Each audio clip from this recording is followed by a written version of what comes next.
আমরা আজ নৌকা ভ্রমণের জন্য চয়েস করলাম জালসকা ব্রিজ থেকে আমরা বহুদূর পর্যন্ত যাব এবং এটা হবে আমাদের নদীর ভিতরে। আর নদীর ভিতর থেকে আমরা যেতে যেতে দেখব আমাদের চারিপাশের দৃশ্যগুলো কি অবস্থায় আছে, এবং এটাকে আমরা একটা বর্ষাকাল হিসেবে চয়েস করে নিলাম। আর আমরা নৌকা একটা ভাড়া করলাম এবং আমাদের যারা আর্লি বার্ড যাত্রার উদ্দেশ্যে রওনা হলাম।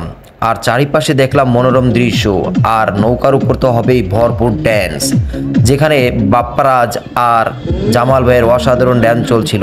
আমরা উপভোগ করছিলাম ড্যান্সটাকে, আর উপভোগ করছিলাম চারিপাশে সবুজ শ্যামলী, এবং খুব সুন্দর সুন্দর ব্রিজ বাঁধছিল আমাদের চোখের সামনে, এবং ঘরবাড়ি অসাধারণ একটি পরিবেশ ছিল। সব থেকে বেশি সুন্দর ছিল বর্ষার সময় এবং বৃষ্টি পড়ছিল তখন চারিপাশ যেন নীরব নিস্তব্ধতায় ভরপুর। আর আমরা চলে আসলাম একটি ঘাটে, যেখানে আমাদের নায়েব আলী ভাইয়ের গ্রামের বাড়ি। আর সেখানে আমরা নায়েব আলী ভাইদের বাড়ি যাব। গ্রামের কাঁচা রাস্তা, আমাদের হাঁটতে খুব কষ্ট হচ্ছিল। তারপর শামীম ভাই আমার মাথায় ছাতা ধরলো, আমরা হাঁটা শুরু করলাম নায়েব আলী ভাইয়ের উদ্দেশ্যে। এবং নায়েব আলী বাড়ি যাওয়ার জন্য যে রাস্তাটা, সেটা খুবই ছিল কাদামুক্ত। আর তাদের বাড়িতে পৌঁছে দেখলাম সুন্দর একটি বাড়ি। আর এই বাড়িতে রয়েছে অনেক সুন্দর সুন্দর দৃশ্য, যেগুলো আসলে ভাষায় প্রকাশ করার মতো নয়। চারিপাশ ছিল নিস্তব্ধতায় ভরপুর। এরপর আমরা চলে আসলাম নদীতে, আর নদীতে আমাদের সবাই আর্লি বার্ডসের সদস্যগণ সাঁতার কাটলো, ভরপুর আনন্দ। আমরা হলাম আমাদের গন্তব্যস্থলে, যেখানে আমরা আমাদের পিকনিক স্পটটাকে চয়েস করেছিলাম, এবং সেখানে আমরা খাওয়া দাওয়া করবো এবং আমাদের একটা ফুটবল ম্যাচ খেলা হবে। আর সেজন্য আমরা রওনা দিলাম আবার আমাদের নতুন পথ ধরে। ভেসাল, আর এই ভেসালগুলো দেখেছিলাম আমরা, অনেক সুন্দর সুন্দরভাবে মানুষ পেতে রেখেছে নদীর মাঝখানে এবং মাছ ধরছে।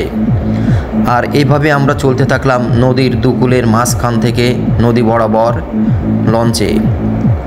কিছু দূর যাওয়ার পর আমাদের ভিতর আবার আনন্দ করা শুরু হলো, এবং আমরা ছাদে উঠে নাচ গানে শুরু করে দিলাম। বিশেষ করে সবুজের যেই দৃশ্যগুলো, সেটা উপভোগ করার মতো ছিল। এভাবে আমরা যেতে যেতে অনেক দূর পর্যন্ত চলে গেলাম।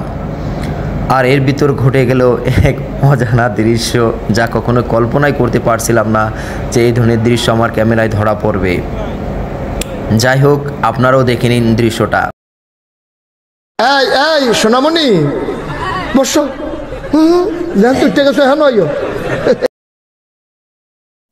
এভাবে আমরা নদীর মাঝখান থেকে চলে যাওয়ার সময় অনেক কয়টা ব্রিজ আমরা পার করেছিলাম, এবং আমরা ছাদের উপর রেস্ট নিচ্ছিলাম। যখন আমাদের ক্লান্তি কেটে গেল, তখন আমরা আবার আনন্দ করব, এমনটাই পরিকল্পনা ছিল। সেই মোতাবেক আবার শুরু হলো নৌকার